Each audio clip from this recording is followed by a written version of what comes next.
Alhamdulillah hamdan yu'afi namahu wa yukafi masidah. Ya Rabbana lakal hamdu kama yanbaghi li jalali wajhikal karim wa 'azimi sultanik. Ashhadu an la ilaha illallah wahdahu la syarika lah, irghaman liman jahada bihi wa kafar. Wa ashhadu anna sayyidana wa nabiyyana Muhammadan abduhu wa rasuluh, al-mab'uts rahmatan lil alamin. Amma ba'du, fa ya ayyuhal muslimun al-hadirun, ittaqullah, usikum wa iyaya bitaqwallah, faqad fazal muttaqun. Faqad qala Allah subhanahu wa ta'ala fil Qur'anil Karim, wa huwa asdaqul qailin. A'udzu billahi minasy syaithanir rajim. Bismillahirrahmanirrahim. Hafidhu 'alas salawati was salatil wusta wa qumu lillahi qanitin. Shadaqallahul azim wa ballagha rasuluhun nabiyyul aminul karim. Wa nahnu 'ala dzalika minasy syahidin wasyakirin. Walhamdulillahi rabbil alamin. Puji syukur kita panjatkan kehadirat Allah subhanahu wa ta'ala, karena pada kesempatan Jumat ini kita masih diberi nikmat iman, nikmat Islam, dan nikmat kesehatan, sehingga kita masih sempat hadir untuk melaksanakan salah satu kewajiban kita, yakni salat Jumat. Salawat dan keselamatan mudah-mudahan tercurah kepada junjungan Nabi Allah Muhammad SAW, kepada para sahabat, keluarga, dan tabi'in. Jamaah Jumat rahimakumullah, bahasan khutbah kita pada Jumat hari ini berkisar pada beberapa fungsi salat. Allah subhanahu wa ta'ala di dalam Al-Quran, Surah Al-Baqarah ayat 238, di sana Allah berfirman, Hafidhu 'alas salawati was salatil wusta wa qumu lillahi qanitin, yang artinya peliharalah semua salatmu dan salat ustamu, berdirilah karena Allah dalam salatmu dengan khusyuk. Jamaah Jumat rahimakumullah, Allah subhanahu wa ta'ala di dalam ayat ini menekankan kepada kita agar supaya salat yang diwajibkan maupun yang disunatkan kita pelihara dengan sebaik-baiknya, karena salat mempunyai fungsi.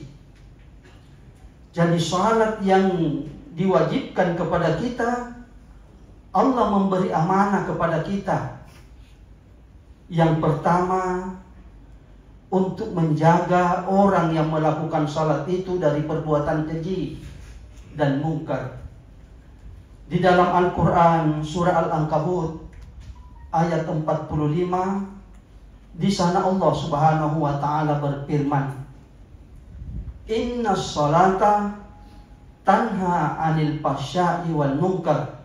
Sesungguhnya salat itu mencegah diri orang yang melakukan salat itu sendiri dari perbuatan keji dan mungkar. Kalau bisa kita berkata bahwa salat ini adalah ajudan bagi orang yang melaksanakan salat, karena dia setia menjaga kita bagi yang melakukannya, apakah pada waktu keramaian atau pada waktu sunyi, apakah ketika kita dalam keadaan tidur atau terjaga. Itu semua salat ini menjaga kita dari perbuatan keji dan mungkar. Itulah sebabnya Allah subhanahu wa ta'ala mewajibkan kita salat 5 kali sehari semalam, agar supaya memperkuat penjagaan itu dari perbuatan keji dan mungkar. Allah tidak mewajibkan kita hanya 1 kali 1 minggu, bukan, atau 1 kali dalam setahun. Tidak seperti itu. Tapi Allah Subhanahu wa ta'ala mewajibkan kepada kita 5 kali sehari semalam. Karena kalau hanya sekali seminggu dia kewalahan. Pasti dia kewalahan menjaga diri kita ini. Karena intaian iblis sungguh sangat kuat. Iblis dan teman-temannya, syaitan, ini yang mengintai terus kita. Apakah pada waktu tidur, atau terjaga, atau dalam keramaian, atau dalam kondisi jamaah Jumat rahimakumullah.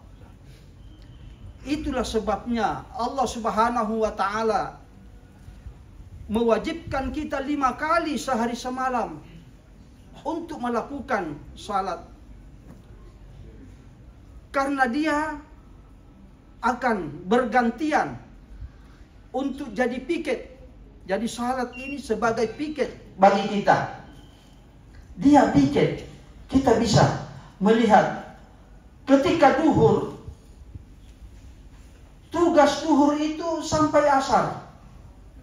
Ketika kita selesai melakukan salat asar, serah terima piket. Jaga ini orang dari perbuatan keji dan mungkar. Begitulah seterusnya hingga salat subuh. Jamaah Jumat rahimakumullah. Itulah sebabnya Allah Subhanahu wa ta'ala mengatakan, hafidhu ala salawati was salatil wusta. Pelihara salatmu. Karena jika kamu tidak memeliharanya, maka kamu hilang dari penjagaan. Tidak ada yang menjaga kamu dari perbuatan keji dan mungkar. Sehingga semau hati untuk melakukan perbuatan keji dan mungkar itu. Itu yang pertama.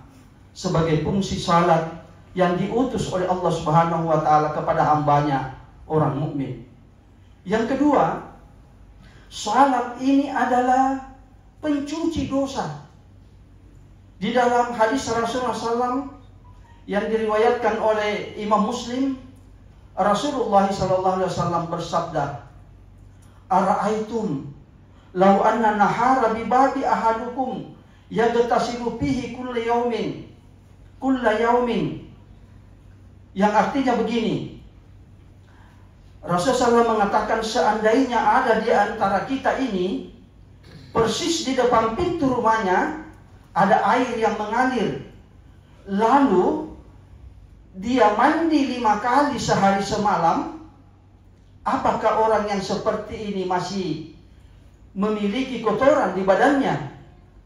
Serentak para sahabat mengatakan, kalau seperti itu ya Rasul, tidak ada lagi kotoran yang tinggal di dalamnya.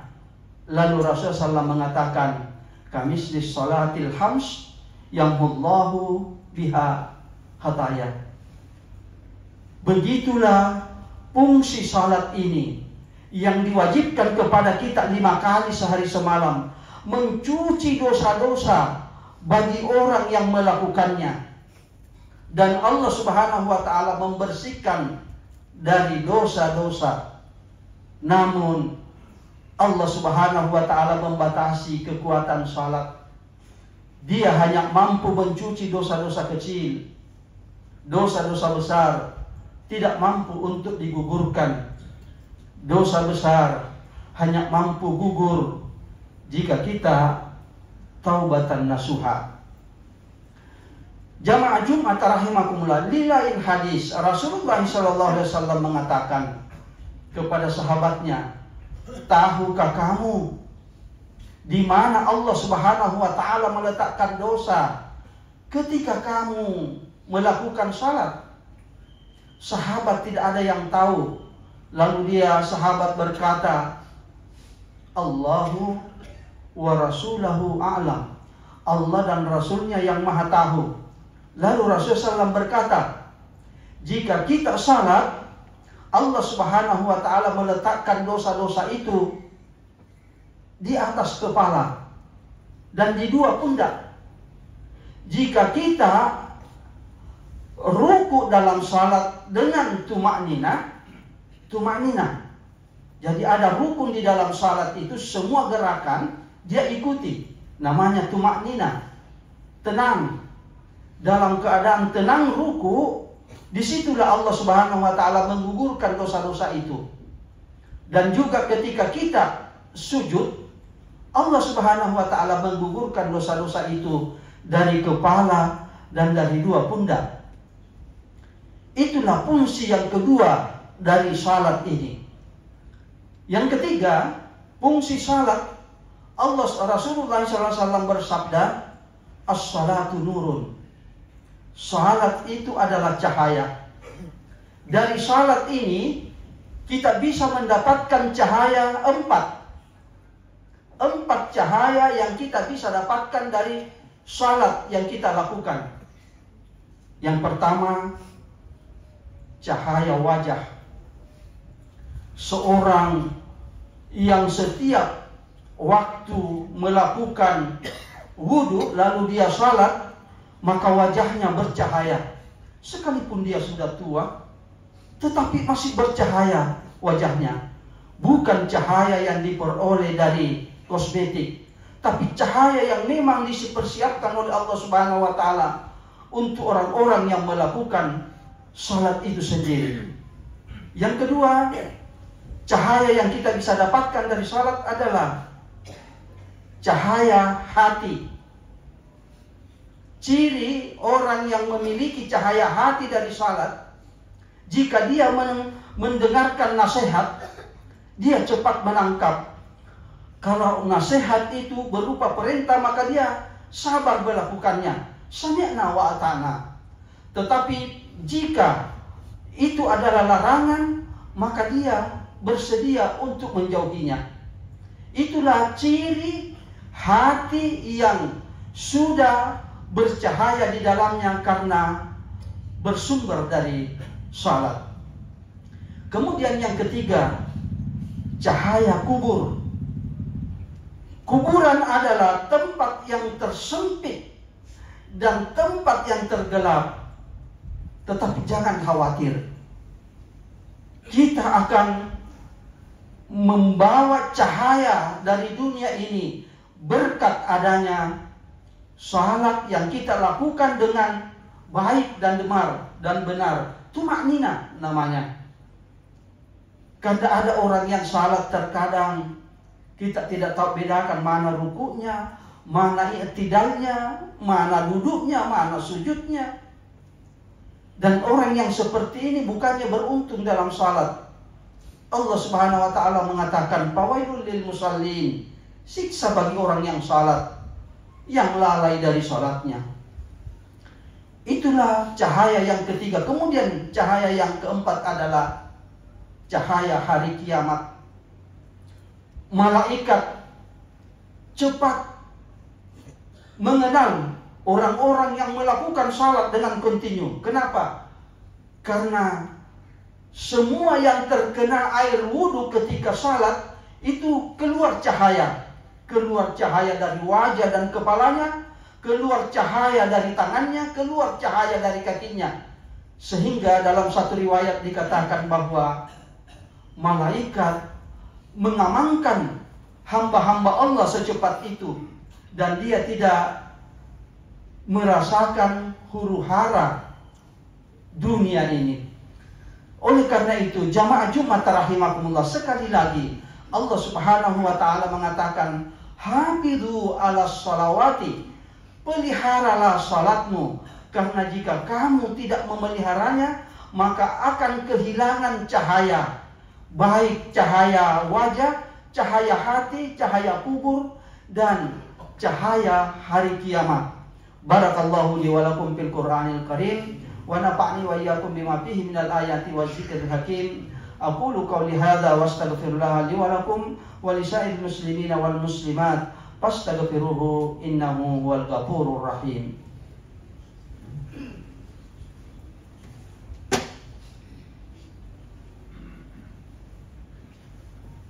Alhamdulillah nahmaduhu wa nasta'inuhu wa nastaghfiruhu wa na'udzu billahi min shururi anfusina wa min sayyiati a'malina. Man yahdihillahu fala mudilla lahu wa may yudlil fala hadiya lahu. Asyhadu an la ilaha illallah wahdahu la syarika lah irghaman liman jahada bihi wa kafar. Wa asyhadu anna sayyidana wa nabiyyana Muhammadan abduhu wa rasuluh al-mab'uts rahmatan lil alamin. Amma ba'du, fa ya ayyuhal muslimun al-hadirun, ittaqullah usikum wa iyaya bittaqwallah faqad fazal muttaqun. Faqad qala Allah subhanahu wa ta'ala fil Qur'anil Karim, innallaha wa malaikatahu yusalluna 'alan nabi ya ayyuhalladzina amanu shallu 'alaihi wa sallimu taslima. Allahumma shalli 'ala sayyidina Muhammad wa 'ala ali sayyidina Muhammad kama shallaita 'ala Ibrahim wa 'ala ali Ibrahim wa barik 'ala sayyidina Muhammad wa 'ala ali sayyidina Muhammad kama barakta 'ala Ibrahim wa 'ala ali Ibrahim fil 'alamin innaka Hamidum Majid.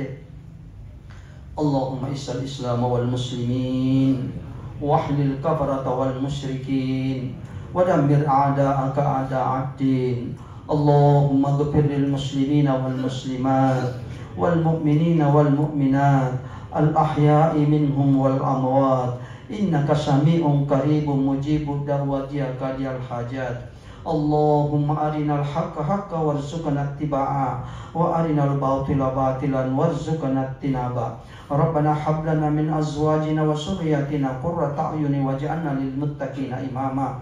Rabbi ighfir lana wa liwalidina warhamhuma kama rabbayana shaghira. Rabbana atina fid dunya hasanah wa fil akhirati hasanatan wa qina adzabannar wa adkhilal jannata ma'al abrar ya asisu ya ghaffar ya rabbal alamin. Ibadallah, innallaha ya'muru bil adli wal ihsan wa ita'i dzil qurba wa yanha 'anil fahsya'i wal munkari wal baghi ya'idukum la'allakum tadhakkarun wa la dzikrillahi akbar wallahu ya'lamu ma tasna'un.